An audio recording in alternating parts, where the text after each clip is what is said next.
Bueno, pues gracias a todos los que habéis venido hoy a escucharme. En primer lugar, lo que quería decir es que yo no iba a hablar de esto, pero bueno, al final he decidido hacerlo y bueno, tenía en mente para este seminario presentar algo más técnico, quizás sobre alguna de las lógicas en las que he estado trabajando en el pasado, pero bueno, al final me he decantado por presentaros esto sobre filosofía, argumentación y sobre Cantor. Ya después aclararé lo que quiere decir el subtítulo. Así que bueno, en ese sentido, para ir empezando, lo primero que quisiera hacer es presentaros un poco de contexto sobre por qué razón voy a hablaros de esto, por qué razón voy a hablaros de Cantor, ¿no? En este seminario.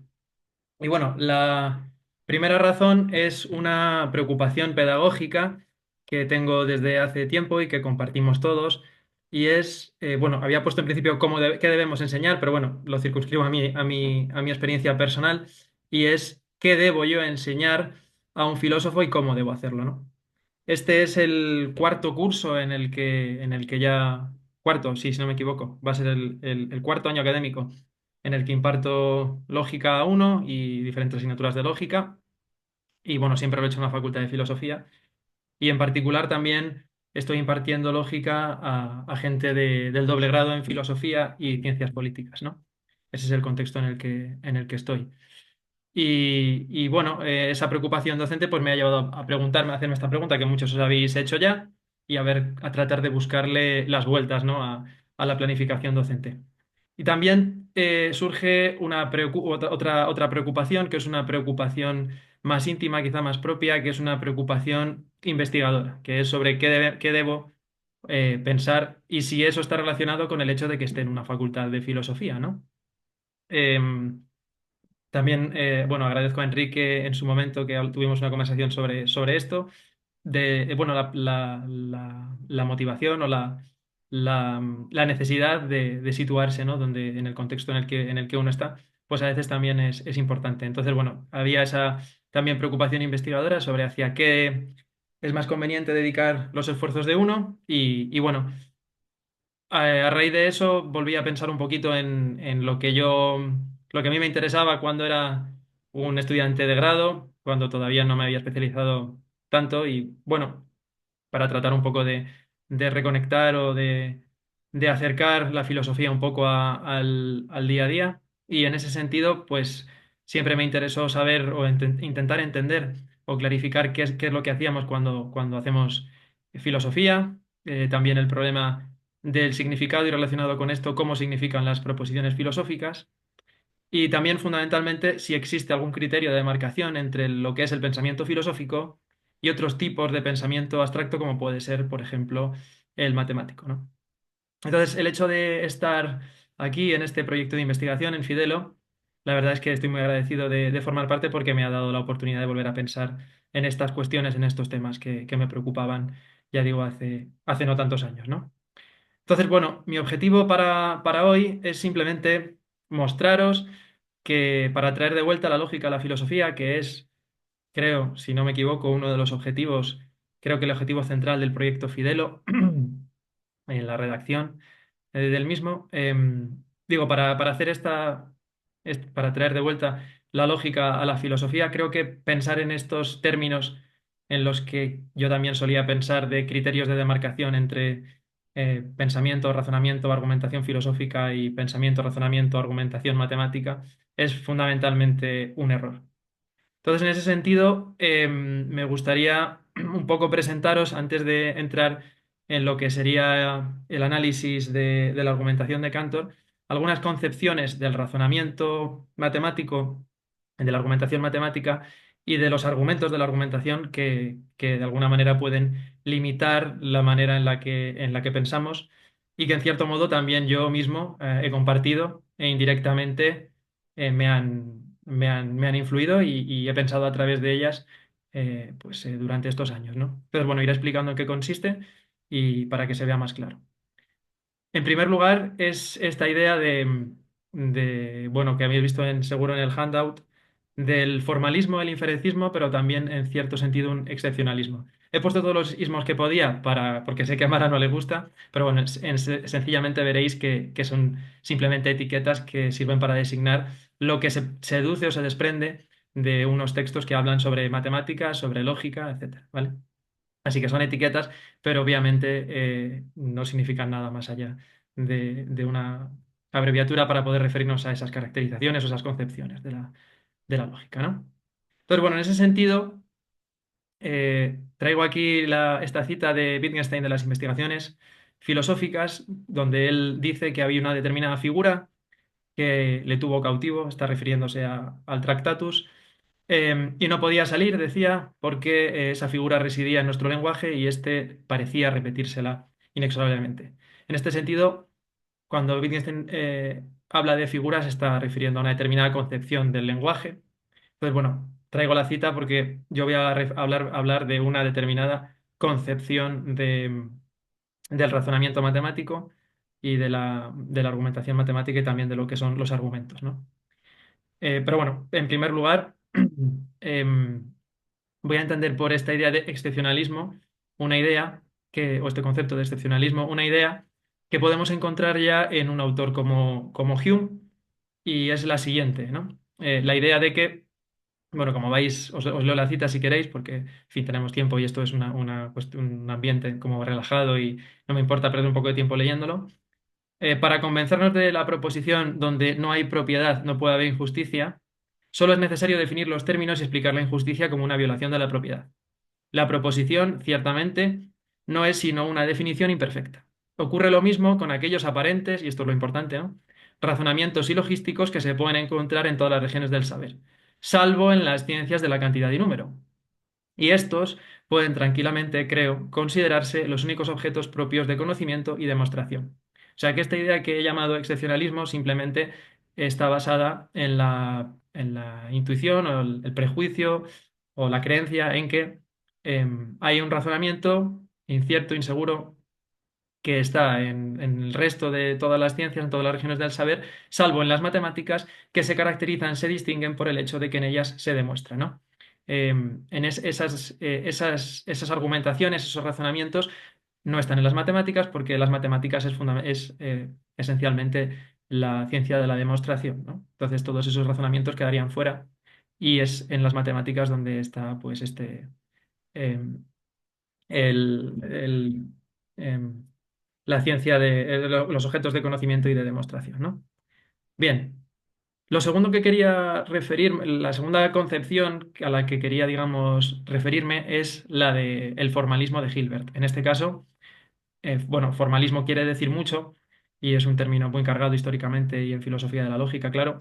Y simplemente me refiero por eso. Simplemente me refiero con formalismo a la idea gilbertiana que se desprende de este texto, y es que en realidad lo que está diciendo aquí Hilbert es que las demostraciones matemáticas se pueden formalizar, ¿no? De la manera en la que veis en el texto que ya lo habréis leído, ¿no? Entonces, esto lo que permite para Hilbert es desarrollar una teoría de la demostración y va a permitir construir además un sistema de fórmulas deducibles, un sistema un conjunto de teoremas, y de esta manera además construir la ciencia de las matemáticas entera, ¿no? O sea que básicamente están conjugando dos ideas. La primera de Hume, que es que las matemáticas en el fondo son la ciencia de la demostración y todo el resto de argumentación que podemos encontrar en otros saberes que no es una demostración, una argumentación demostrativa, no forma parte de las matemáticas. Y en segundo lugar, que esa demostración, ese concepto de demostración, tiene una contraparte formal, rigurosa y precisa, que es la noción de prueba, la noción de demostración formal de Hilbert, ¿no? De la teoría de la prueba de Hilbert. Entonces uno puede hacer fácilmente la siguiente inferencia, ¿no? Si el único tipo de razonamiento que merece la atención del filósofo de las matemáticas es el demostrativo, y si la teoría de la prueba, en este caso, nos proporciona esa contraparte formal, rigurosa y precisa del concepto de demostración, entonces es suficiente esta lógica formal, esta lógica de Hilbert, para entender la práctica matemática, ¿no? Y bueno, contra este razonamiento, contra este presupuesto, que ya digo que en cierto modo también yo, de manera implícita quizá, pero tenía como cierto, em, ya ha habido algunas críticas, ¿no? Por ejemplo, Dutil Novaes en su último libro sobre las raíces dialógicas de la demostración critica que la noción de prueba formal sea una contraparte rigurosa y precisa del concepto de demostración en matemáticas. Y bueno, no voy a entrar en eso, en el libro de Catarina, que desde luego es muy recomendable. Voy a quedarme con la otra, con, digamos, con la negación de la tesis que se concluye de este razonamiento, ¿no? Y es algo que ya ha sido enfatizado en la literatura recientemente, incluso por Aberdeen y Alston, y es los siguientes tres puntos, ¿no?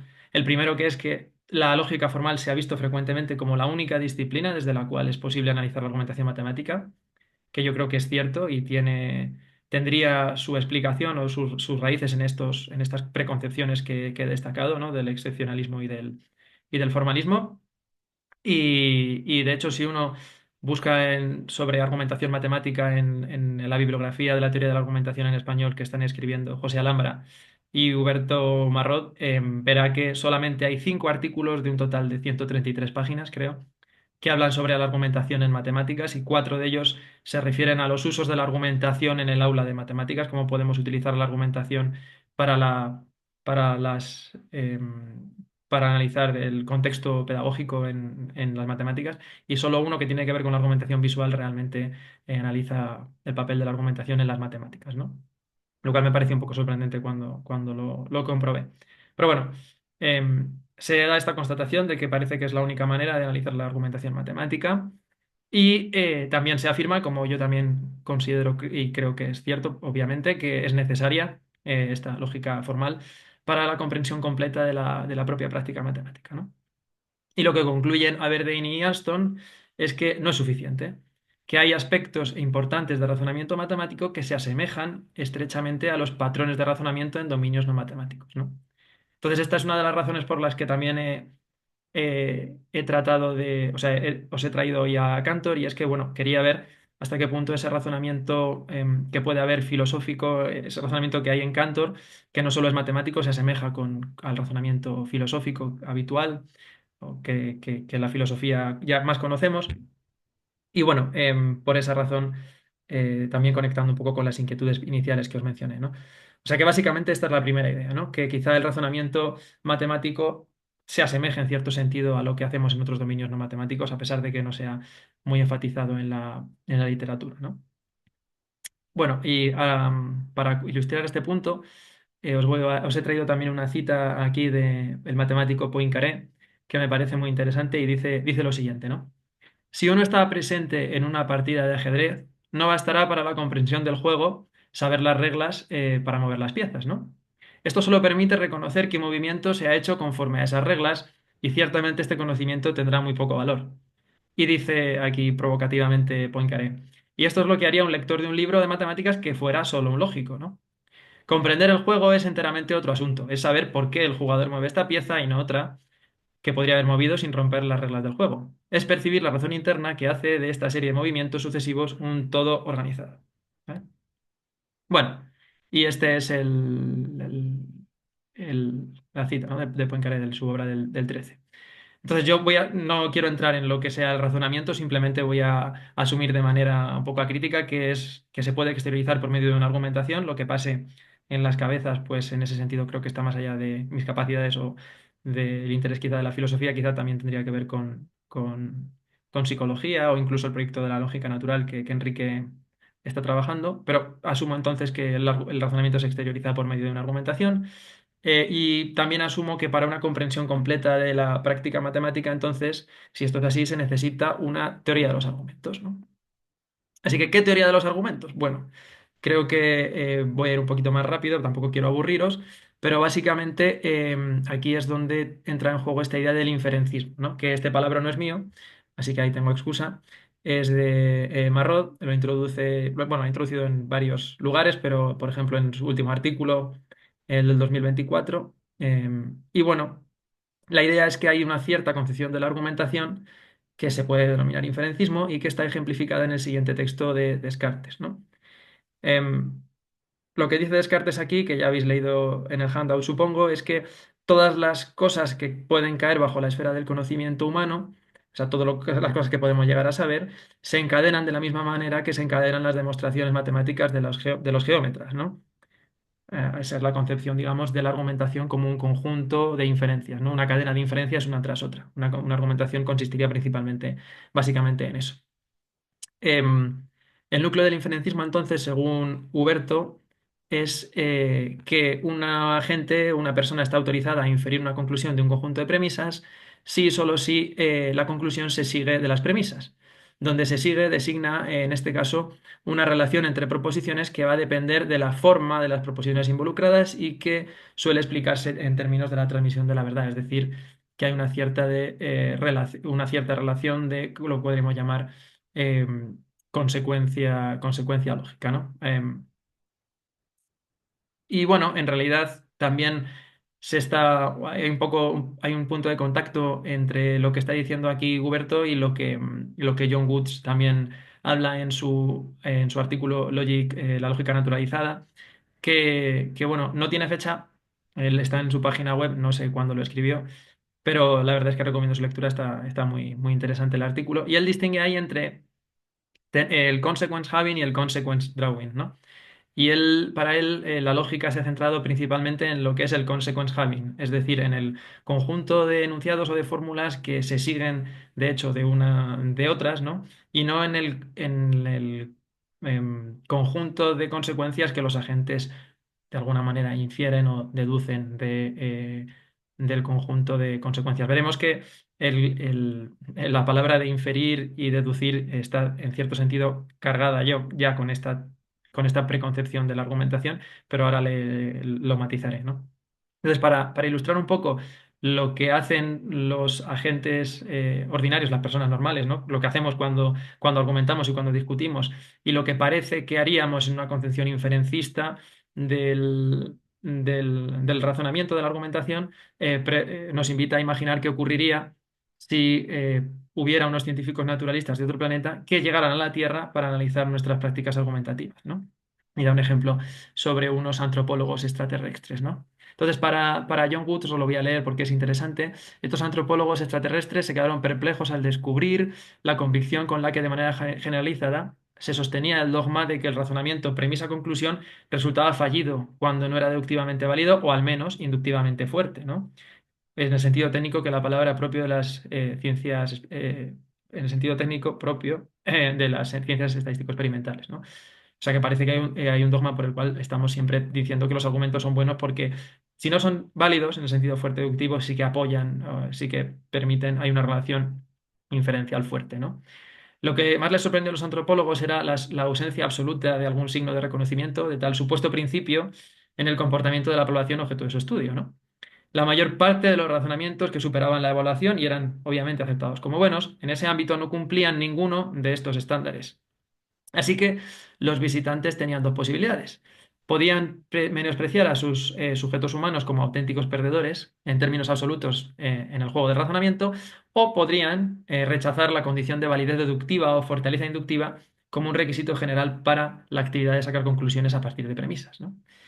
Por supuesto, eligieron lo segundo. ¿Qué otra cosa podían hacer? Dice Woods, eran naturalistas. Bueno, en este sentido, creo que el enfoque que nos está invitando a adoptar Woods sobre la argumentación en la vida cotidiana es un enfoque que se parece a la alternativa que el propio Huberto había esbozado al inferencismo y es la idea de el razonismo, ¿no? Que es una concepción distinta de la argumentación que puede retrotraerse a Dewey y donde lo que juega un papel fundamental no es el concepto de inferencia, sino el concepto de razón, ¿no? Entonces, en este sentido, él piensa que, bueno, siguiendo a Dewey, define las razones de la siguiente manera, ¿no? Como las consideraciones que pesan para llegar a una conclusión o que se usan para justificarla cuando esta conclusión es cuestionada. Entonces, desde este punto de vista, argumentar sería presentar algo a alguien como una razón para otra cosa, con un propósito, determinado propósito suasorio de eh, inducir a alguien una determinada creencia o una determinada actitud, o hacerle o una determinada, o que haga, o que intente, que haga algo, ¿no? Que tome una determinada curso de acción. Y la clave está en que seguirse de y ser una razón para son cosas distintas, ¿no? Si en un enunciado A se sigue de un conjunto, de un conjunto de premisas y sabemos que las premisas son ciertas, entonces está claro que el enunciado A también es cierto y el enunciado A ocurre, ¿no? En cambio, que una razón, que algo sea una razón para otra cosa, no implica que esa cosa suceda. O sea, puedo tener una razón para ir al cine, pero puedo no ir al cine porque puedo tener otra razón más fuerte que considero más fuerte que haga que yo no vaya al cine. Y parece que en la vida, nuestra vida cotidiana, nuestra vida según los resultados de los antropólogos extraterrestres está más cercano a esto último que a lo primero, ¿no? En muchas ocasiones.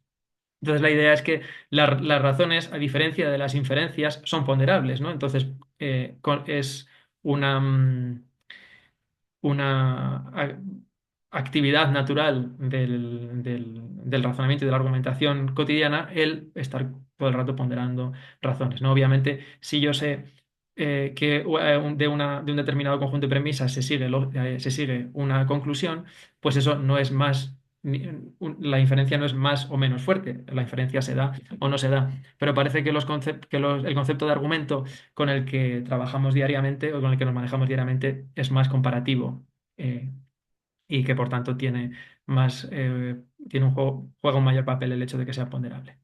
Bueno, básicamente entonces una argumentación ya no se considera una cadena de inferencias, sino una red de consideraciones que favorecen una posición sobre un asunto examinado, determinado, ¿vale? Entonces, básicamente, vamos para ir entrando ya en el análisis de los Grundlagen.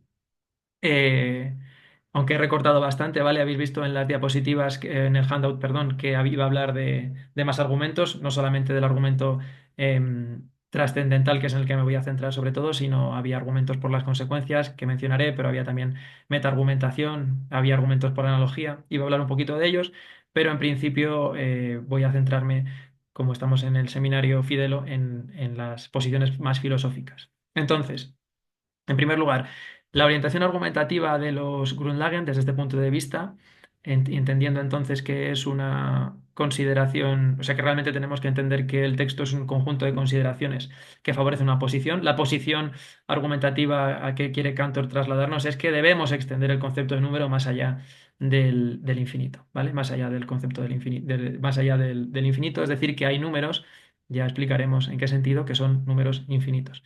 Em, entonces, bueno, este es otro problema quizá un poco previo y es en qué sentido podemos considerar los Grundlagen un texto filosófico.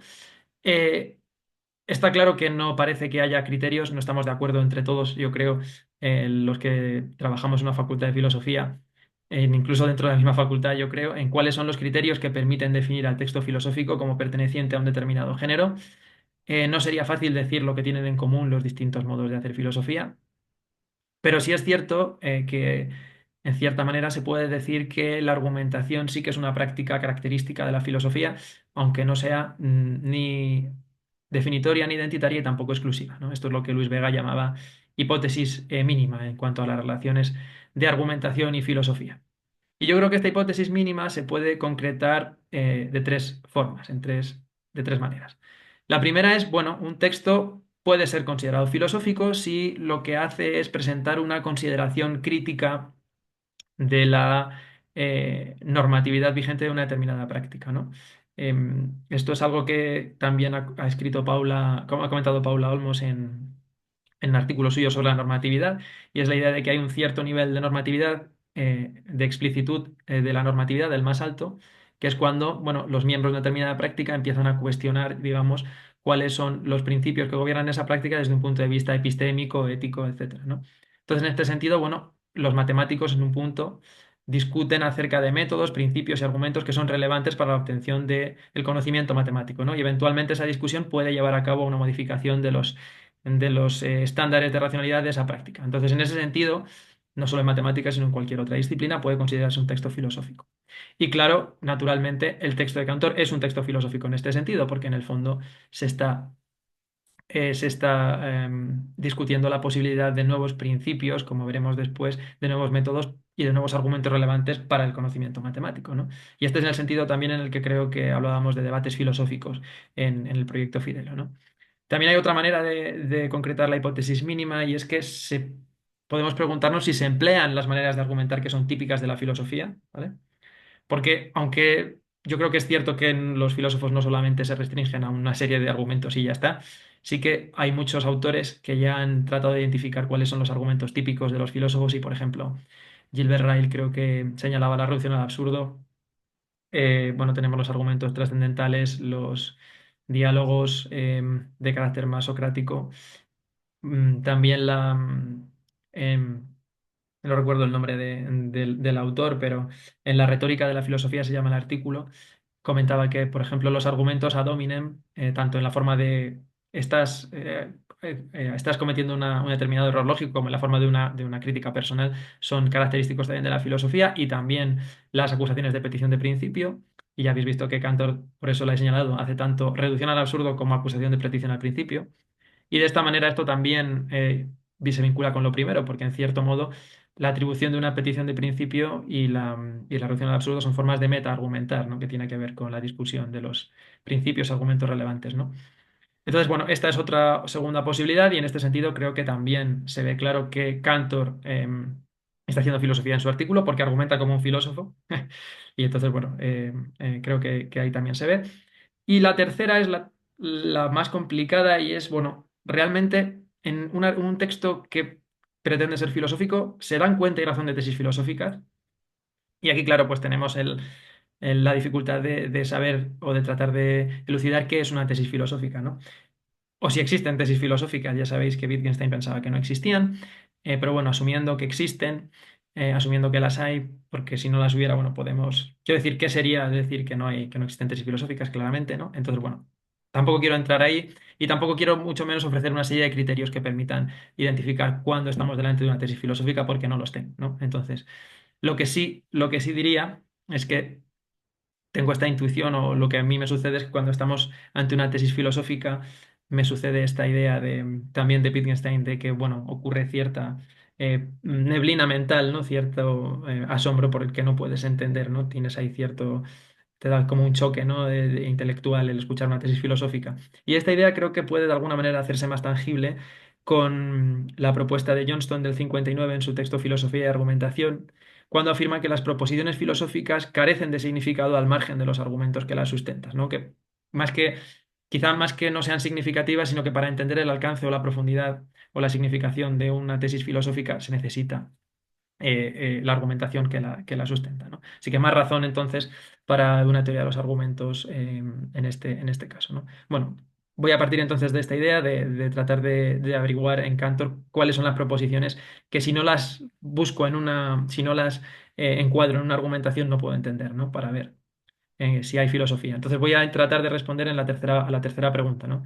Si Cantor da cuenta y razón de tesis filosóficas. Bueno, entonces, ya habéis visto, ya he mencionado la orientación argumentativa del texto, que es extender el concepto de número más allá del infinito. Y al principio del texto, lo que hace Cantor es ofrecer dos argumentos que están coorientados, ¿no? Que tienen la misma conclusión y es básicamente eh, dado razones. La primera es que sin el concepto, o sea, sin esta extensión de número, le sería imposible dar un paso sin violencia en la teoría de conjuntos, no podría avanzar. Y la segunda es que con el tiempo su extensión del concepto de número se va a ver como algo totalmente simple, apropiado y natural, ¿no? También presenta un cierto atenuante al argumento diciendo que, bueno, en realidad este concepto se opone a intuiciones ampliamente difundidas con respecto al infinito matemático, pero le termina por dar más peso a las dos primeras razones. Uno de los motivos por el que creo que la perspectiva razonista es más interesante es porque cuando intentaba representar o reconstruir todos estos argumentos en términos de cadenas inferenciales, quedaba completamente desfigurado y tenía que inventarme yo eh, garantías o premisas adicionales para hacer que la inferencia realmente fuera sólida o lo más sólida posible, ¿no? Simplemente considerándolo como una razón, creo que se respeta más lo que hacemos cuando argumentamos, ¿no? Vale, entonces esto es, digamos, el primer argumento que él da. También da una contraargumentación contra el hecho de que que se opone a intuiciones ampliamente difundidas con respecto al infinito matemático. Él va a decir que esas intuiciones son erróneas porque hay otro concepto de infinito que está igualmente justificado, que no siempre el infinito de infinito impropio, que sería el infinito sin más, la sucesión infinita de los números naturales y ya está. sino que hay otro concepto igualmente justificado de infinito propio que, como veis en el diagrama, proviene de el análisis de las funciones de variable compleja en el plano de los complejos, ¿no? Ahí podemos encontrar puntos infinitamente alejados y cuando uno estudia su comportamiento, ese punto infinitamente alejado se comporta como cualquier otro punto situado en la región finita y por tanto puedes pensar legítimamente en ese punto y por tanto el concepto de lo infinito como algo determinado es posible o plausible y demás, ¿no? O sea que en cierto sentido aquí Cantor intenta quitarle fuerza a ese argumento atenuante que presentaba diciendo que realmente eh, hay intuiciones a favor también del concepto de lo infinito como algo determinado, ¿no? Entonces, bueno, va a ser determinado porque estos números infinitos que va a introducir Cantor los va a considerar números enteros, como los enteros finitos, solo que infinitos, ¿no? O sea, que son números tan reales como el uno, el 2, el 3, números enteros también, pero infinitos. Entonces, no me interesa tanto este punto, pero sí los siguientes. Bueno, aquí es importante mencionar los argumentos pragmáticos porque me interesa las razones aducidas más allá de si el argumento es bueno o no. La idea es que para Cantor tendría dos beneficios importantes extender el concepto de número más allá del infinito y sería, en primer lugar, que los números nuevos infinitos permiten refinar el concepto de potencia, básicamente porque para los conjuntos finitos el número ordinal y el cardinal coincide, pero para los infinitos no. Y por tanto, pues esto nos da una mayor comprensión de la teoría de conjuntos, que es un poco especificar el argumento que ya había hecho, que ya había anunciado al principio. Y por otro lado, la otra razón es que los nuevos números infinitos permiten introducir un concepto que él está introduciendo, que no había introducido nunca antes nadie, que es el concepto de Anchal de un conjunto infinito bien ordenado, ¿no? Este concepto, José Ferreiros, en su buenísima traducción y en su estupendísimo estudio introductorio de Cantor en castellano, en el libro Fundamentos para una teoría general de conjuntos, que podéis encontrar en crítica, en ese libro lo traduce Ansal por enumeración. A mí no me convence del todo. Tampoco tengo, por supuesto, no tengo una traducción mejor, porque parece que se relaciona con el concepto de enumeración más estándar, ¿no? Pero bueno, las ediciones inglesas que he visto lo dejan sin traducir, así que lo he dejado sin traducir eh, porque tampoco lo quiero traducir por tipo de orden, por lo que veremos después, ¿no? Así que de momento queda sin definir el concepto de Anchal y es básicamente lo que habéis visto en el handout, ¿no? La definición. Dos conjuntos bien ordenados tienen el mismo Anchal con respecto a dos sucesiones dadas, ¿no? Cuando es posible no solamente una coordinación biunívoca de los elementos, de los dos pares de elementos, sino que la posición de los elementos se respeta con arreglo a esa coordinación, ¿no? Es decir, siempre que E y F están en una determinada... La posición de E y F en la sucesión del primer conjunto siempre concuerda con la posición de E1 y F1, ¿no? Donde E1 y F1 son las imágenes que les da la correspondencia biónica, ¿no? Así que esta es un poco la idea, ¿no? Porque al final la idea de número ordinal, que claro, no lo he dicho porque al final uno se pone a investigar y ya tiene todas estas nociones un poco más intuitivas. Básicamente la idea de un número ordinal es la idea de expresar una determinada posición, ¿no? Y por eso la definición de Ansal debe respetar el concepto de posición y no el concepto de tamaño, como es el característico de un número cardinal.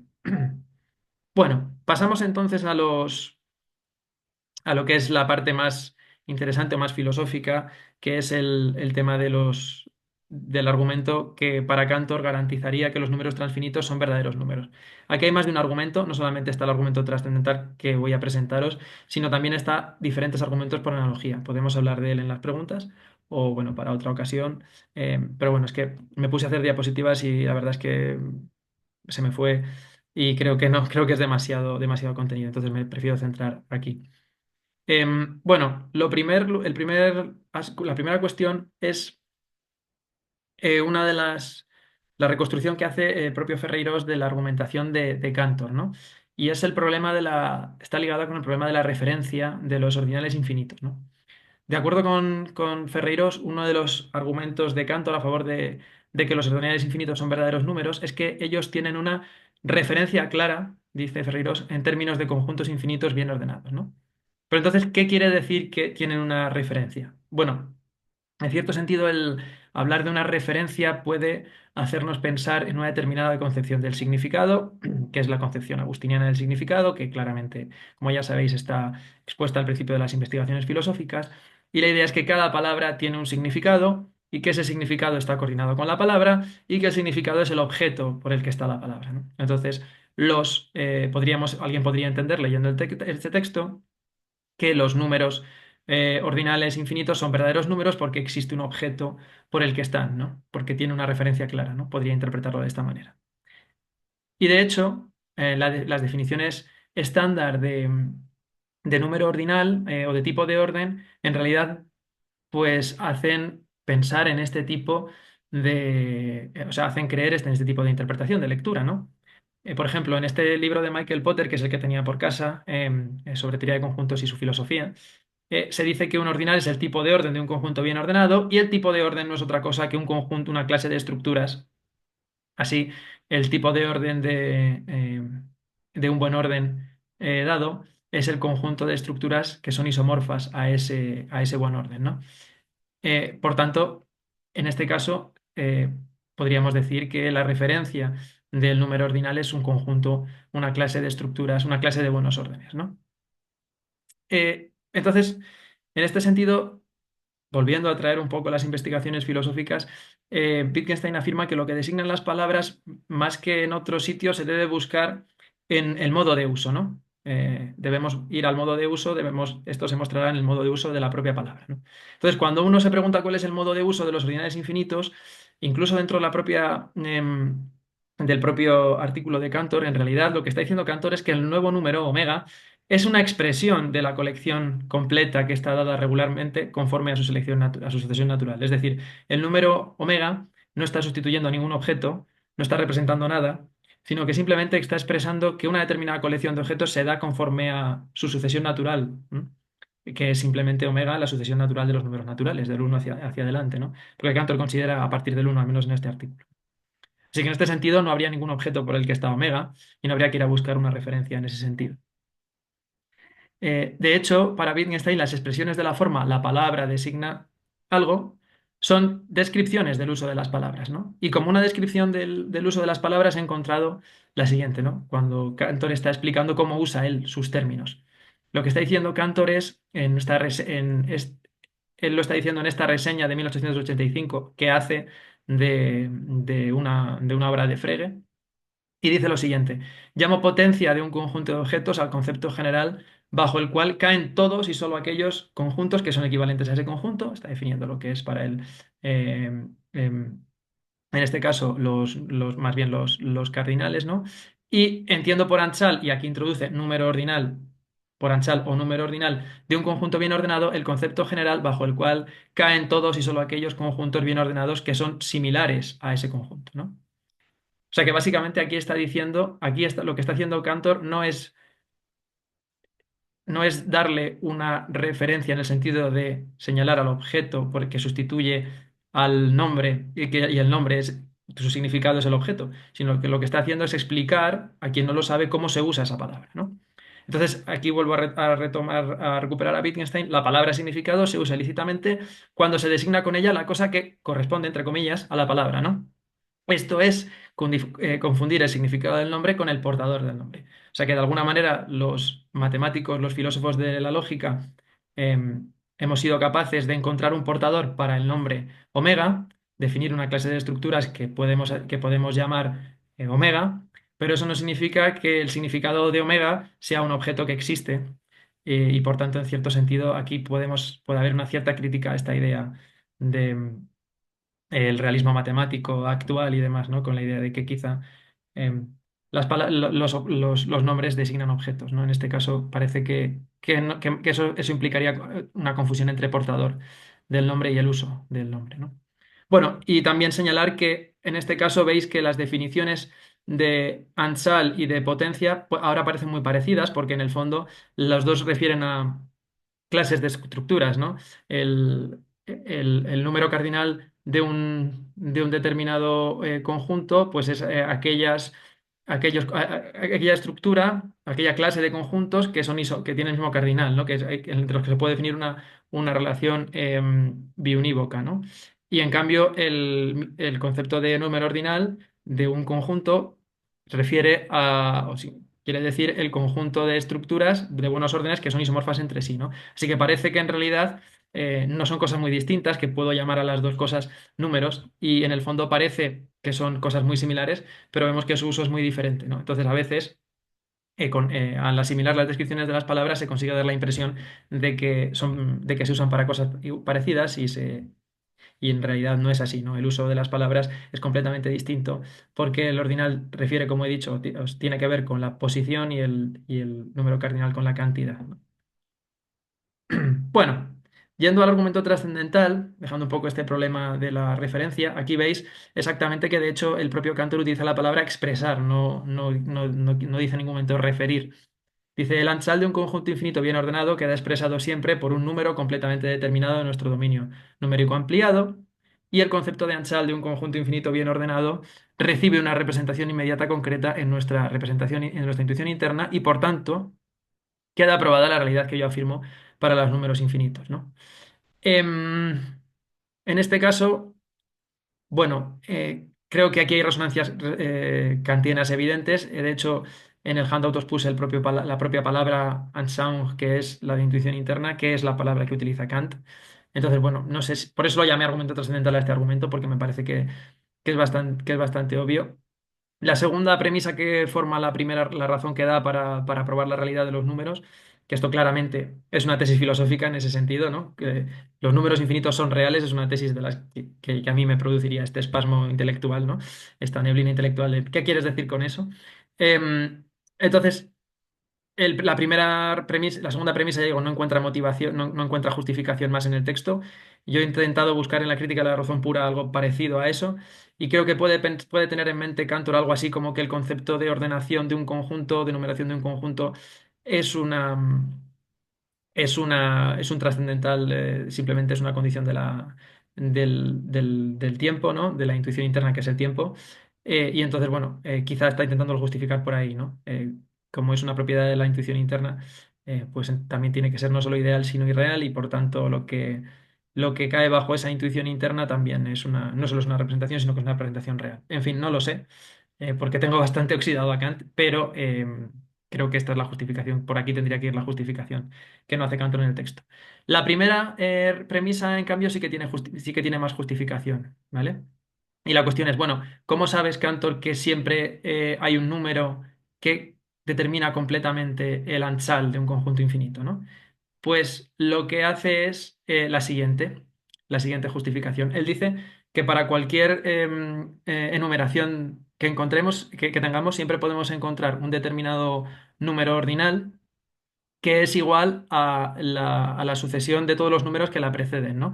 En el caso de que sea un número finito será alfa menos uno, y en el caso de que sea un número infinito será alfa, ¿no? Básicamente lo que está haciendo aquí Cantor es anticipar en cierto sentido la definición que también está en von Neumann de los ordinales como los conjuntos de ordinales que contienen a todos los que lo preceden, ¿no? Así que, bueno, esa es un poco la justificación. Pero aquí está un poco también el punto crítico, y es que dice Cantor, en la serie ampliada de números hay siempre un número. Y la pregunta es, bueno, ¿lo hay? ¿Existe ese número? Y recuerdo con mucho cariño también Enrique en las clases del máster siempre nos comentaba que cuando viéramos un existencial había que fruncir un poco el ceño, cuando leyéramos que algo existe, había que tener mucha cautela, porque también si íbamos a las proposiciones de Gödel, las 46 proposiciones, la única de las funciones que no es recursiva es la de ser una prueba, perdón, la de ser deducible, porque ser deducible o derivable involucra la existencia de una prueba, ¿no? Y esa no es recursiva. Y bueno, me he acordado cuando leía esto de Cantor para intentar buscar la justificación, que hay un existencial involucrado y que tenía que tener cuidado, ¿no? Y entonces, bueno, pues la pregunta es, ¿lo hay realmente? Y aquí os traigo la justificación de Cantor, ¿no? De realmente por qué lo hay. Bueno, el primer paso que tenemos que aceptar es que entre la sucesión de enteros positivos, uno 2 3 etcétera, no hay ninguno que sea el mayor de todos ellos. Em, que dada una determinada sucesión de enteros, y este es el paso fundamental, entre los cuales no hay uno que sea el mayor de ellos, en virtud de lo que Cantor llama el segundo principio de generación, que es este principio que estáis viendo aquí, se crea, utilizando un concepto muy de Dedekind, se crea un nuevo número al que se concibe como el límite de aquellos números, esto es, se define como el número inmediatamente mayor que todos ellos. ¿Vale? Por tanto, dice Cantor, no hay nada objetable en concebir un nuevo número al que llamaremos omega, que será expresión, y esta es la cita que os había puesto antes, de que la colección completa está dada regularmente conforme a su sucesión natural, ¿no? Bueno, pues este es el principio el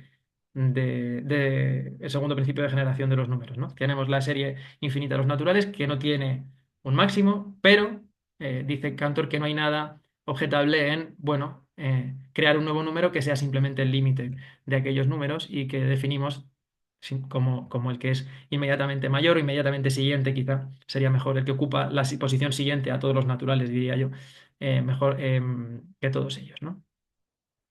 Y bueno, para acabar, y ya voy a dejarlo aquí porque me estoy alargando muchísimo, quería traeros este pequeño texto, esta pequeña crítica que he encontrado de Frege en el Nachlass. Bueno, él hizo una reseña de la obra de Cantor, de los Grundlagen, y Cantor le responderá. Em, o sea, es del 83, creo, el texto de Frege. Luego Cantor escribe otro en el 85, que es de donde os he citado las definiciones de número cardinal y número ordinal. Lo que pasa es que Frege, hay una parte del manuscrito en el que se basa para escribir esto que no tiene que ver que no tiene que ver en absoluto con lo que está publicado. O sea, que hay parte que, por lo visto, hay parte que no se publicó y está en el NACLAS. El manuscrito se corta, así que tampoco se puede sacar mucho. Son unas 4 páginas. He estado ahí tarruceando un poco porque lo he descubierto un poco tarde con traductores y demás. Bueno, mi alemán es suficiente para saber que hay algo en juego, pero no para hacer una traducción perfecta. Así que bueno, lo que hay por ahí es un poco mezcla entre lo que yo pienso y lo que me ha ayudado un poco estos traductores automáticos. Pero bueno, la idea básicamente es que Brahma, Vishnu y Shiva van a ilustrar la naturaleza según Frege, de la naturaleza de las capacidades mágicas que presuponen los matemáticos, ¿no? Y en esto me he acordado haciéndolo de la última sesión del seminario que decía María José sobre las fórmulas de Gödel que no decía nada y demás, ¿no? Eh, bueno, lo que dice Frege es que si se quieren otorgar propiedades a algo que de hecho carece de ellas, se logra esto, según Frege, mediante una especie de definición mágica. O sea que justamente, si veis, es exactamente lo que yo creo que está claramente criticando esta parte de Cantor, ¿no? El hecho de que la definición mágica es esto que dice Cantor que os he puesto en negrita. Bueno, se define ese número como el inmediatamente mayor que todos ellos, ¿no? Y bueno, este es muy divertido, este diálogo con el que Frege pretende ilustrar eh, lo que hacen según él los matemáticos, ¿no? Y lo que está diciendo Frege, bueno, imaginamos la situación entre un matemático y un lego, ¿no? El matemático dice, el signo la raíz cuadrada de -1 tiene la propiedad de que elevado al cuadrado da como resultado -1, ¿no? Y entonces el Lego le dice, bueno, esta figura en el papel es simplemente una marca de tinta, yo no puedo detectar esa propiedad. Tal vez con un microscopio o un análisis químico puedo hacerlo. Y le dice el matemático, de ninguna manera. El simple contacto sensorial no lo revela. La tinta de imprenta por sí sola no tiene esa propiedad. Tiene que ser algo mágico, llamado definición, que otorgue esta propiedad. Ah, dice el Lego, ahora entiendo. Estás diciendo algo que no expresaste claramente. Te refieres a que a través de una definición esta figura está establecida como el símbolo de algo que tiene tales propiedades. Y dice, en absoluto, es un símbolo, pero no simboliza nada. En este sentido, ¿no? No hay una referencia, no hay un objeto que esté sustituyendo al nombre. En sí mismo tiene esta propiedad y esto se le otorga a través de la definición. Y le dice el Lego, vosotros matemáticos sois unos santos maravillosos. En lugar de preocuparos por las propiedades reales que un objeto tiene, creáis una propiedad a través de una definición para algo que en su inocencia no tenía menor idea de tal propiedad. Y luego investigáis esta propiedad como si fuera real, creyendo que habéis descubierto cosas asombrosas. Y dice Frege, este es un ejemplo del poder del Brahma matemático. En Cantor se honra a Shiva y a Vishnu. Bueno. ¿Y qué quiero decir yo con esto? Bueno, obviamente no quiero decir que haya que rechazar los números ordinales. No estoy diciendo que no haya fundamentación para los mismos. Al final el problema se resuelve con los ordinales de von Neumann y asunto concluido. Simplemente me gustaría resaltar la idea de que si no tenemos cuidado con cómo se usan las palabras y cómo en la argumentación cotidiana y cómo filosóficamente sí discutieron estos aspectos, podemos llegar a podemos llegar a creer que hay problemas filosóficos profundos que en el fondo no parecen estar ahí si uno analiza las discusiones originales y se da cuenta que en el fondo el problema, por ejemplo, de la referencia de los números ordinarios es un problema posterior y es un problema que en cierto sentido puede entenderse como una confusión lingüística o como una malinterpretación de lo que realmente se hace cuando se usa la palabra. Es decir, cuando yo digo omega más uno es distinto de omega más 2, creo que no quiero decir que hay una clase de estructuras distinta a otra, sino lo que quiero decir es que la posición no es lo mismo la posición que ocupa un objeto que está después de los naturales y un objeto y la posición que está después de todos los naturales, otro objeto y otro más, ¿no?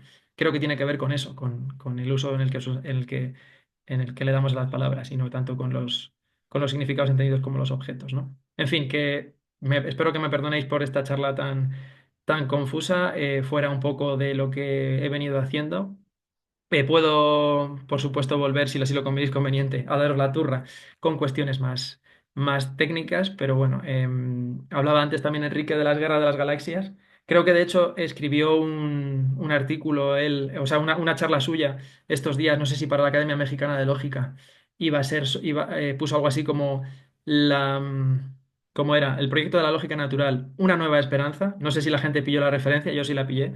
Yo no soy tan bueno como para los títulos y no me atrevería desde luego a poner uno que fuera filosofía y argumentación, el retorno del Jedi, porque sería muy pretencioso, pero sí que me gustaría, bueno, que me dijerais si realmente tiene sentido esta vuelta desde la lógica a la filosofía que algunos intentamos hacer por razones pedagógicas, por razones investigadoras y por razones de diferente tipo que de alguna manera pues muchos ya conocéis y a muchos también os ha ocurrido, habéis tenido la misma experiencia y cada uno intenta un poco em, pues razonarlo a la manera que considera. Bueno, en fin, que me he alargado mucho y ya os escucho, que quiero saber qué pensáis. Venga, gracias.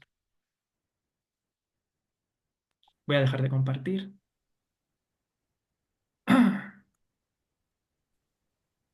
A ver,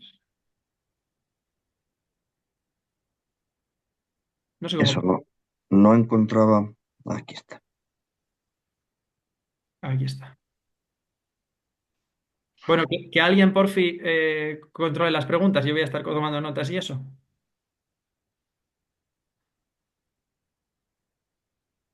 Antonio, ¿te animas tú? Digo, no sé. Claro, sí. Me- Yo también quiero preguntar, hablar cuando me toque, ¿eh? Digo, Sí, porque este empezamos no, con María José, entonces. no empezamos de ninguna manera. Lo que quiero decir es que, perdón, Vale. he intervenido porque es que, por lo menos a mí, en las reacciones no me sale lo de levantar la mano. A ver. Es que está Estoy Ah, complicado. explicando, entonces lo he puesto en el chat, entonces, pero no tengo por qué empezar yo, ni muchísimo menos. Vale, ¿no te sale en reaccionar que hay un corazoncito abajo? Y si pinchas el corazoncito no te sale levantar la mano. no te escuchamos. Sí, tienes razón. ¿Sí? Que hay, Es sí. Perfecto. que yo también me pierdo con eso. Vale, pues entonces sí, pero que no tengo por qué ser la primera. Pero de Pues hecho lo quien eres. tenga preguntas, por favor, levanta la mano.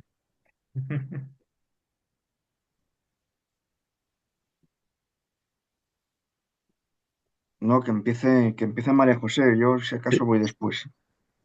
muy bien. Y también, Claudia, yo no tengo Ah, preguntas, o sea que si quieres, vamos, no tengo preguntas, sí tengo cuestiones. Eh, y decía Víctor, bueno, Víctor, me ha encantado. Decía, espero que me perdonéis, no te perdono, porque justamente esto, lo que por lo menos en mi cabeza era este proyecto. Es esto, y te tengo que hacer una advertencia muy seria. Estás desplazándote peligrosísimamente hacia el pragmatismo y la filosofía del lenguaje. Tú sabrás dónde te metes. Nada más que te quiero decir que, que por aquí se empieza. Quiero decir, estoy completamente de acuerdo con todo lo que has dicho, simplemente quería hacer un par de comentarios, completamente de acuerdo. El tema de la existencia y de la distinción entre, digamos, intuiciones o aspectos, digamos, ideales y reales, no lo quiero dejar marcado para discusiones posteriores, pero quiero decir, ahí no hay ningún problema. Si intentamos entender las cosas como yo creo que se deberían de entender, y como Frege las entendía, a pesar de que Frege tiene sus ataques, que es lo que has dicho tú al final, es decir, porque realmente existencia solo significa instanciación. Y si tú defines como el siguiente número o el conjunto de todos los números que les preceden sobre todo, pues ya las tienes, punto.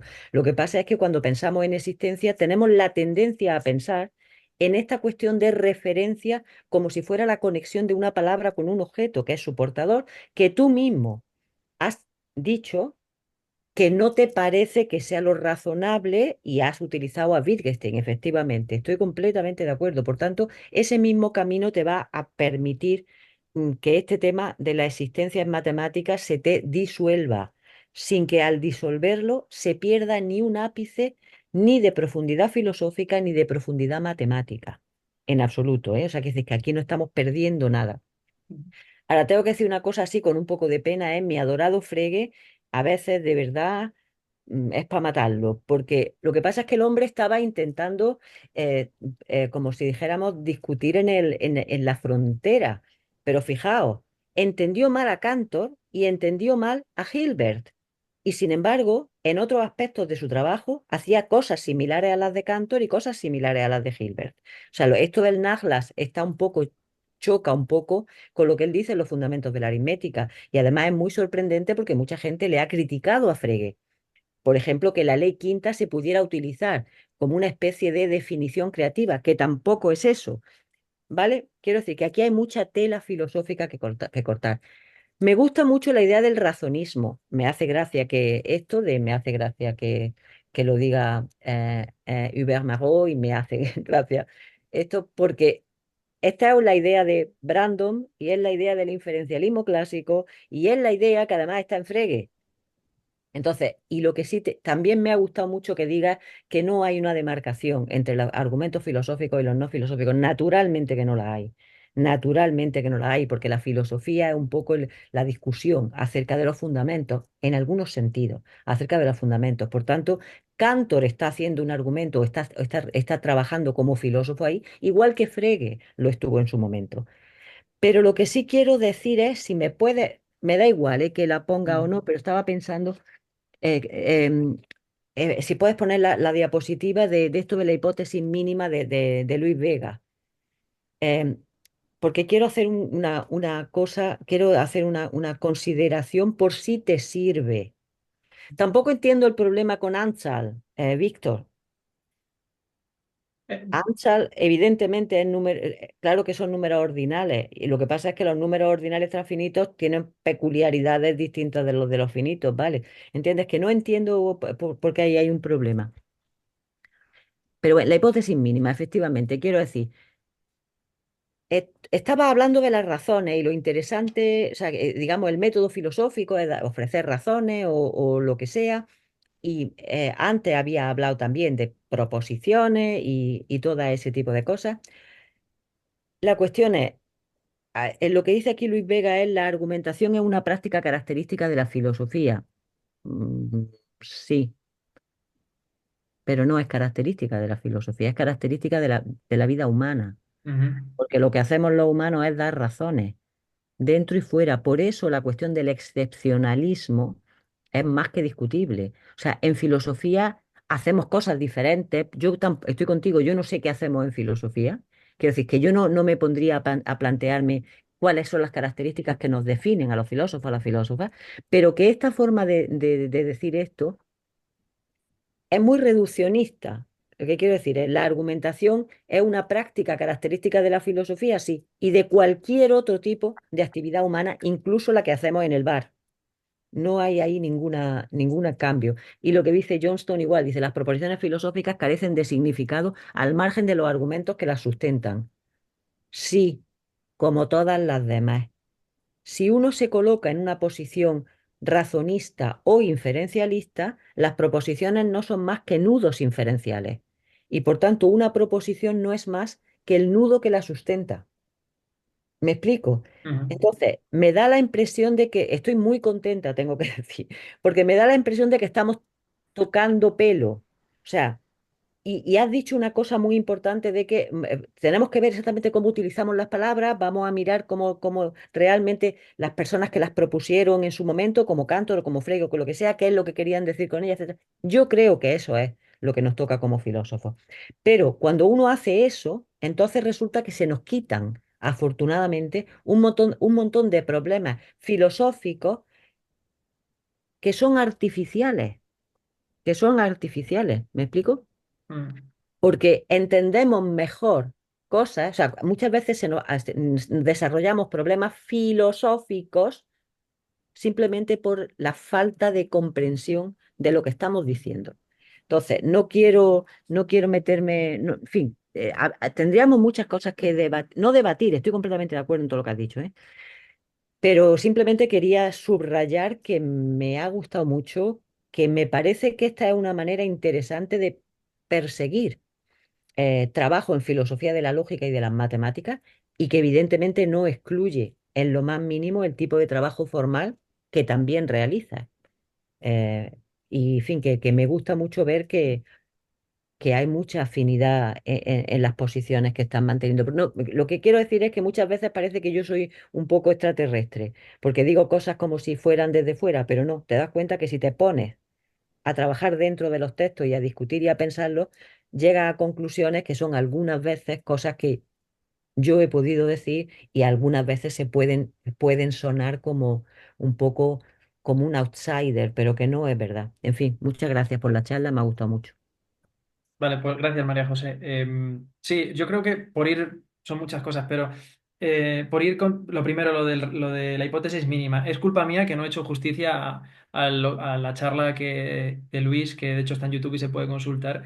Y él dice, bueno, hay diferentes maneras de hacer, porque la charla es qué pinta la filosofía, la argumentación en la filosofía, ¿no? Y va revisando diferentes posiciones, ¿no? Quien dice que no pinta absolutamente nada, quien dice que es definitoria y hay una hipótesis intermedia que él luego rellena con más contenido diciendo pues cosas como las que yo he dicho, que hay argumentos propios de la filosofía y bueno, y él no es su posición tampoco la hipótesis mínima. Yo creo que él estaría de acuerdo con lo que tú dices, que realmente está en todas las prácticas y él también, vamos, yo creo que él diría eso. Eh, y luego, con respecto a lo de Anchal, pues bueno, eso, si me ves en mi OneDrive con el documento de Word donde tienen los diagramas, Anchal, lo borro, voy a poner ordinal, lo cambio en todos. Al día siguiente, lo borro, voy a poner tipo de orden. Al día siguiente. Y al final dejé lo de Anchal porque creo que si ponía tipo de orden, para la gente que lo escuchara, puede hacerle pensar en la definición de que he pasado de Potter, como teniendo una referencia. Entonces con Anchal, que un Anchal expresa, me parece que era más obvio. O sea, más para entender cómo la usaba Cantor, ¿no? Porque si no sabes, si ves el palabra, ya estás forzado a entender cómo se usa. Y luego, no había pensado, y es muy interesante eso que dices, que, claro, si en algún cierto sentido consideramos que el problema, por ejemplo, del realismo matemático que busca un objeto para los nombres, para los conceptos matemáticos, realmente es una cierta malcomprensión de cómo funciona esos términos. El problema se disuelve, eso sí lo había pensado, pero claro, no había caído en que efectivamente no perdemos nada, porque seguimos teniendo el uso de la palabra, ¿no? Y eso me parece muy interesante, tengo que pensarlo. Y bueno, entre lo de Brandon, bueno, es que a mí como me dio clase Huberto, siempre en ese sentido me pongo a leer, le tengo más a mano sus libros que los de Brandon, también es problema quizá, no, y aparte que me gusta más Huberto Marró que Robert Brandon, tengo que decirlo. Eh, que para gustos, ¿no? Eh, ¿Y qué más? Sobre la ley natural. Ah, de Frere, eso habría que mirarlo, pero es un proyecto que yo no conozco, o sea, todavía no tengo ni idea y tendríamos que hacerlo juntos porque ahí sí que estoy un poco más perdido. Y solamente sobre la diferencia entre objetos ideales y reales, Cantor es muy gracioso porque dice que sus números son a la vez ideales y reales. Y en ese sentido dice pero tienen realidad objetiva porque se dan en la naturaleza o en la mente. Y se queda tan pancho. Y dices, bueno, pero en la naturaleza o en la mente, porque no es lo mismo. Y entonces, bueno, pues eso también habría que verlo. Quería haberlo metido, pero ya digo que tuve que cortar mucho porque por alguna razón mi subconsciente pensaba que me ibais a aguantar 2 horas hablando. Entonces me puse a hacer diapositivas como un loco. Y yo creo que eso es todo. Ah, y lo de lo que decías de Johnston, es verdad. O sea, yo mismo también pensaba, digo, bueno, igual les presento simplemente los argumentos, los modos de hacer argumentación que hace Cantor que son filosóficos. Pues hablamos del argumento trascendental, de la petición de principio. Digo, porque esto que dice Johnston en realidad es compatible con un holismo, en un holismo en cualquier sentido, ¿no? Entonces, bueno, pero al final decidí hacerlo así para conectar un poco más con la idea, pero sí, en esa parte tampoco sé hasta qué punto tengo que meterme en ese jardín, ya me aconsejarás tú. No hace falta, ¿no? Que intente delimitar, pues ahí se va a quedar entonces. Perfecto. Bueno, no sé a quién le toca ahora. Y gracias, María José, Vale. por tus comentarios, me animan mucho, la verdad, a seguir pensando en estas cosas. Muy bien, ahora tenemos Enrique, Ah, no, pero no estaba Claudia antes. Ah, dale Claudia. a que hable Claudia primero, yo me quedo al final. Así va. Perfecto, Perfecto. Claudia. A ver, gracias, Víctor, sobre todo, y gracias, María José, porque ya a raíz de lo que he escuchado de uno y otro, me encanta todo. Por si te sirve, Ansal para mí, así de manera intuitiva, es simplemente cantidad. Cantidad. Uf. Desde el alemán nativo bilingüe, Sí, ya sí. a nivel técnico, pero yo te lo dejo. A mí me Desde, resuena la cantidad. desde el uso de los A hablantes, nivel ¿no? coloquial, sí, sí, a nivel coloquial sería tal cual cantidad. Y luego empezaste con la pregunta, con esa preocupación pedagógica, y me gustaría hacértela de vuelta, es decir, después de esto que nos has contado, ¿cómo responderías a tu pregunta de qué debemos enseñar a los filósofos y cómo, una vez explicado esto? Bueno, pues yo, fíjate, durante estos 4 años, en Lógica uno he enseñado a mis estudiantes con insistencia cómo hacer uniones entre conjuntos, intersección entre conjuntos, conjuntos potencia, relaciones de equivalencia. Al final los ejercicios prácticos que les hago entregar son muy sencillos. Cualquier estudiante de matemáticas en 2 semanas los podría hacer, ¿no? Pero yo me esfuerzo mucho en que ellos lo entiendan y no sin este año es la primera vez que en clase he tenido alguna lágrima, ¿no? Por la falta de la dificultad, ¿no? que encuentran. Entonces, creo que igual puedo seguir introduciendo estos conceptos, al menos, por ejemplo, el principio de extensionalidad, la relación de ser un elemento, la relación de subconjunto, hablando, por ejemplo, del texto que no he mencionado, del texto de Dedekind, de qué son los números, porque ahí él empieza, bueno, incluso demuestra una demostración muy bonita, muy filosófica de que existen conjuntos infinitos. O sea que igual podría, de alguna manera, decir, bueno, vamos a leer este texto, al menos en la introducción, donde Dedekind define el concepto de función a raíz de lo que él llama objetos de pensamiento, ¿no? Ellos a lo mejor pueden entender eso mejor y a lo mejor en vez de ser tan insistente con la unión, con la intersección, con el conjunto potencia, pues hablarles un poquito de este problema, ¿no? De, bueno, ¿realmente pensáis que pueden haber números infinitos? Y, bueno, hacerles yo el cribado de los textos ya, ¿no? Y presentárselo, no darles directamente a los fundamentos de Cantor, sino...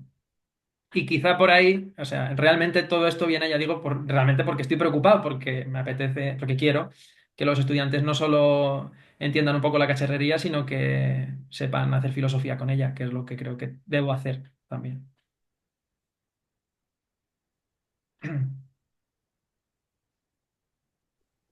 Ah, vale, perfecto. Ahora creo que Enrique. Bueno, pues nada, a mí también me ha parecido una charla en la que has tocado muchísimas cosas y me resulta difícil centrarme en alguna de ellas, porque esto daría para estar varios días hablando y como podéis ver, pues no os voy a poder estar hablando varios días, seguramente ni 2 minutos.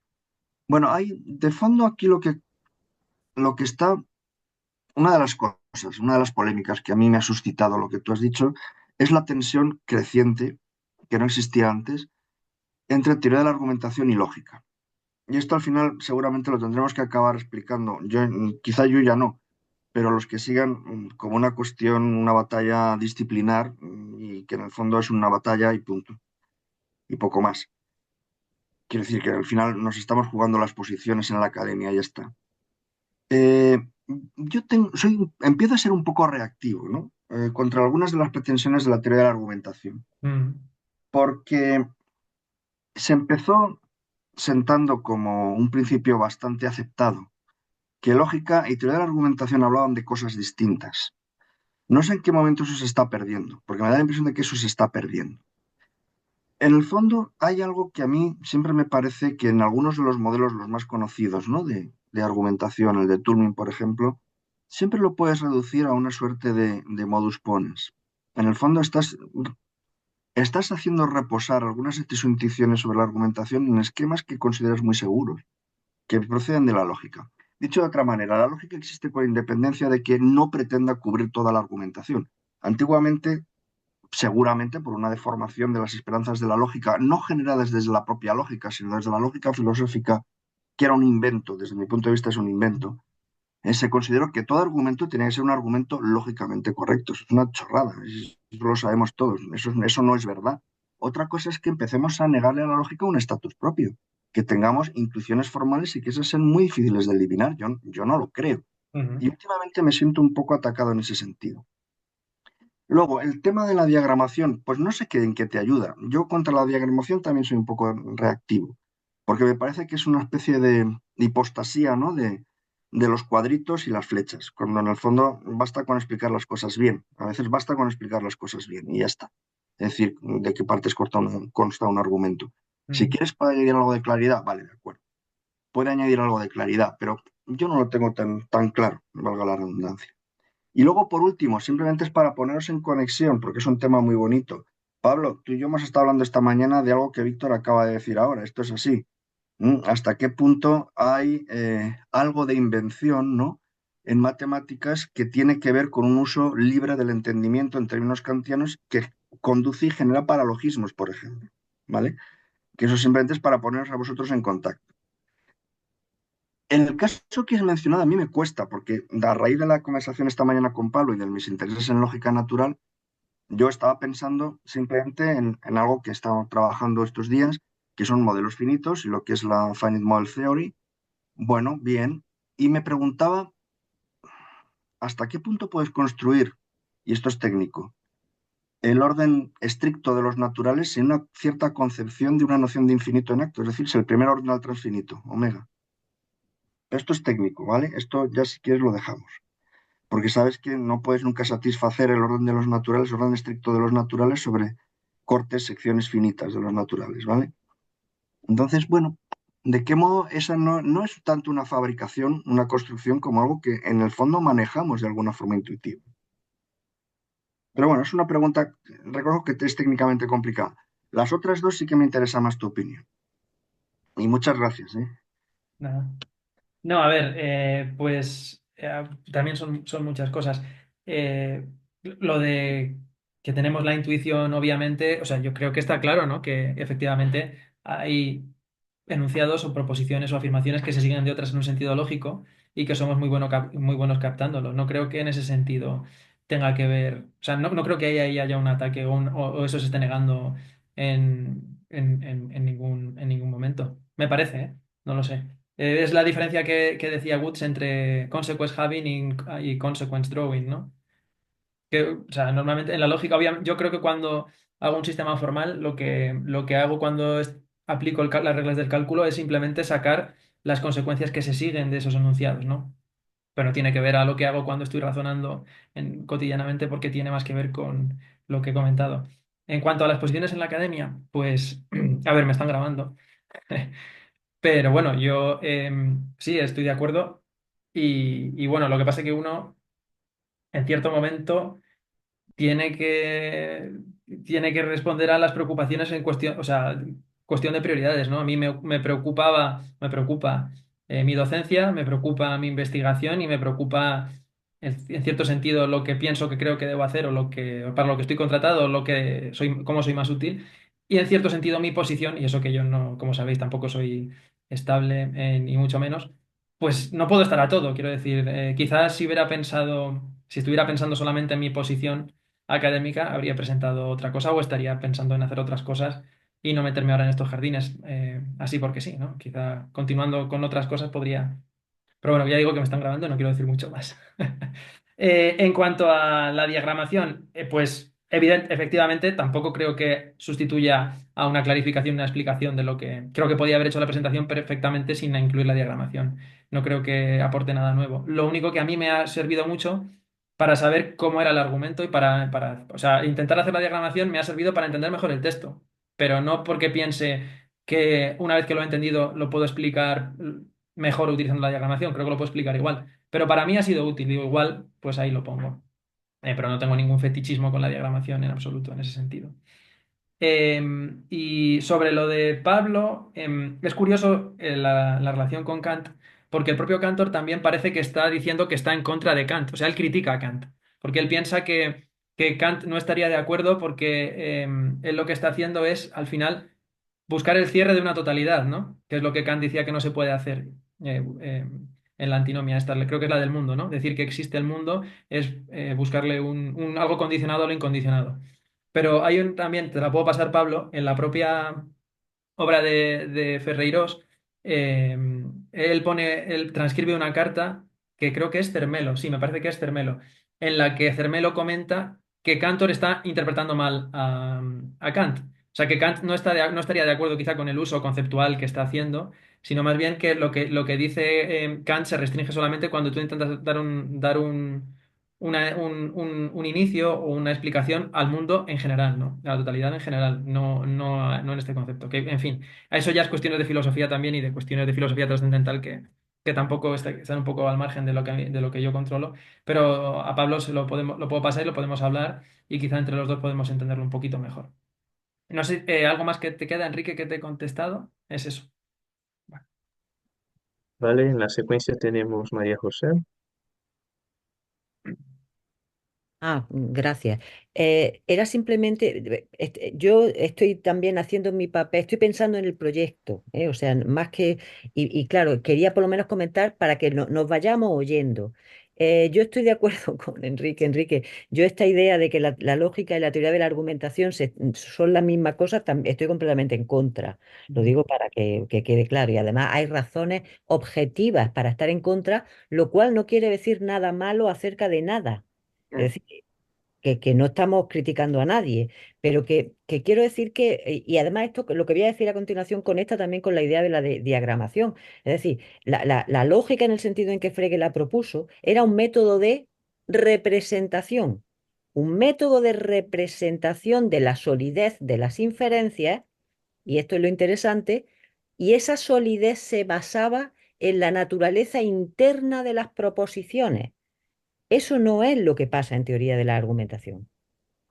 Teoría de la Mm. argumentación es otro tipo de disciplina, perfectamente defendible, ¿vale? Por eso digo que a veces parece que la historia va hacia una dirección porque nos creemos más guays. Lo digo porque muchas veces la gente piensa que, o sea, mucha gente que defiende pragmatismo o algo así, parece como que es menos radical o menos rígido, ser más pragmático y más guay. Todo este tipo de categorías no tienen ningún interés filosófico, Mm. o sea, que decir, la cuestión es, las cosas son lo que son.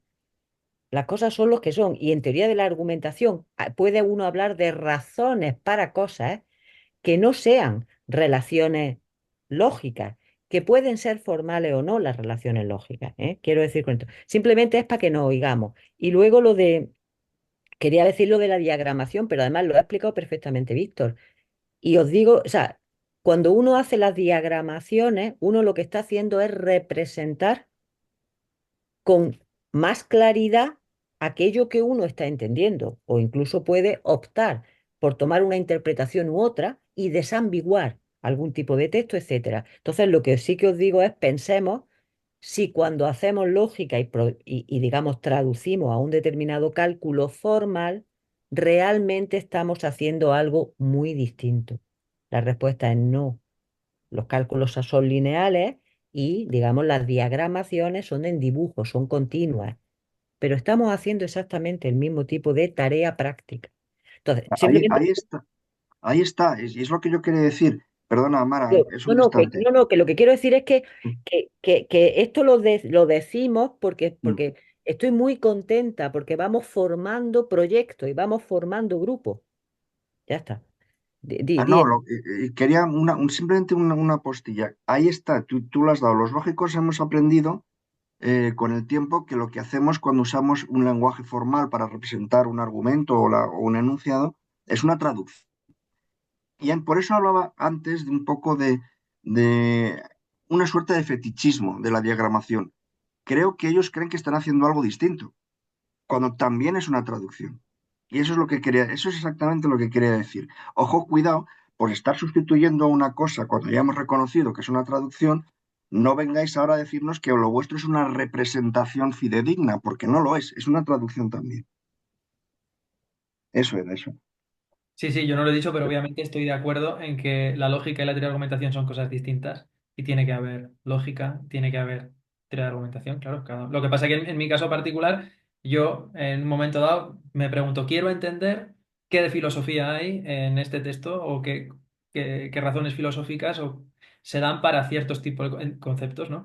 ¿Entiendo mejor el concepto si utilizo este punto de vista que si utilizo este? Pues en este caso sí, pues ¿por qué voy a no hacerlo? Si yo lo que quiero es una comprensión de los conceptos, no. Quiero decir, a mí me interesa la filosofía en el fondo, ¿no? Vale, en la secuencia tenemos Mara. Bueno, yo simplemente así a nivel muy breve, sí que me ha gustado, hay muchas cosas que no he entendido, seguiremos hablando, Mm, pero a nivel elemental, pues por ejemplo, hay cosas que cuando uno está enseñando lógica a un nivel básico básico, pues el cálculo, por ejemplo, de tableaux sirve, como hacemos Antonia y yo en el libro de lógica para principiantes, no solo para probar que un razonamiento es formalmente correcto, o sea que tienes que a partir de ciertas hipótesis eh, deduces una conclusión, sino también para hallar conclusiones razonables a partir de hipótesis. Entonces, eso es algo bastante importante que se puede hacer en un cálculo de árboles y todos los ejercicios esos divertidos de mafia que hacían los alumnos están basados en ello. Tú tienes un conjunto de hipótesis, miras que son compatibles, porque si no son compatibles a partir de conjuntos inconsistentes se demuestra cualquier cosa, y si lo son, entonces lo que haces es cruzas la información o sea, es una manera fácil. O sea que ahí ya de salida se pueden plantear la distinción entre hallar conclusiones y mm, probar que la conclusión que se te presenta se sigue de esas hipótesis. Otra cosa importante en realidad, cuando se hace lógica y se demuestra cualquier cosa, sobre todo en metalógica, y es algo que decía siempre Henkel, es que la idea de la prueba es lo que tiene que estar muy claro. Los detalles los puedes ir rellenando después, pero lo que tienes que tener muy claro es la idea de la prueba. Y eso también es importante, por ejemplo, cuando mis alumnos de informática hacían demostradores de teoremas. Entonces, claro, las reglas del cálculo son importantes. Entonces, el demostrador de teoremas está basado en las reglas del cálculo. Pero a veces lo más relevante son las estrategias que se pueden seguir. Y eso es lo que de verdad está implementando, no solo la regla. Es decir, a ver, a un profesor ver que la demostración que ha hecho un alumno está bien hecha en un cálculo formal es facilísimo, mm, pero a lo mejor hacerla le lleva horas. ujú, Entonces, eso es importante. Y después también en lo de la razón para y la razón de, pues a mí se me plantea en lógica, pues por eso hablamos de razonamiento abductivo y deductivo, ¿no? En un caso, más bien se trataría de una abducción y en el otro caso una deducción, ¿no? No sé. Y no tengo preguntas, vamos, es simplemente, bueno, esto. mm. Y Bueno, sí, gracias, que me ha gustado. bueno, pues gracias por las preguntas, Mara. Voy a presentar, seguramente en Lógica 2 este año, como suelo contar los tableaux, voy a presentarlo así, con esto que dices, para ver si así también se puede hacer más razonable o más simpático. Porque sí que en otros años pasados he tenido como, venga, presento tableau y me voy a la deducción natural. Y para que quede claro cómo se usan las herramientas, pero quizá debía haberme entretenido un poco más en hacerlo, que se viera, digamos, esta implicación que cuentas, o sea que lo tengo en cuenta para la lógica 2 que tengo a partir de enero. Y lo de la idea de la prueba, pues creo que es un poco lo que dice Henkin un poco se conecta con lo que decía Poincaré en la cita aquella, ¿no? Y Sí. no vamos a simplemente a jugar al ajedrez, sino a ver por qué este movimiento, no otro, y en qué consiste, ¿no? Y hacia dónde va el juego, sí. Pero yo es que creo que durante cierto tiempo entendí algunas, o sea, lo entendí mal o sí que pensé que realmente, bueno, había que ir a los detalles formales y los detalles formales eran suficientes, ¿no? O sea, si voy, por ejemplo, y otra vez lamento que me estén grabando, pero si vamos a mi libro este de Van Hayenort de From Frege to Gödel, tengo algunos artículos y tengo las partes más usadas directamente la parte formal y no tanto la parte preliminar que siempre hago. Venga, vamos al detalle, ¿no? Y quizá, pues de esta manera se puede entender mejor. Así que estoy totalmente de acuerdo. Y bueno, simplemente, pues lo de ser una razón para y seguirse de, sí, seguramente se pueda pensar el razonamiento, se hagan razonamientos de diferente tipo, pero lo que estaba diciendo el John Woods, creo que simplemente, que normalmente los hablantes, pues hablan más en términos de razones y están ponderando razones que en términos de inferencias, ¿no? Simplemente es como una cuestión hacia el naturalismo o hacia el pragmatismo del que me advertía María José, ¿no? Vamos, que muchas gracias por las preguntas y tenemos que seguir pensándolo. Bueno, Más gracias. cuestiones o comentarios. Sí, más cuestiones.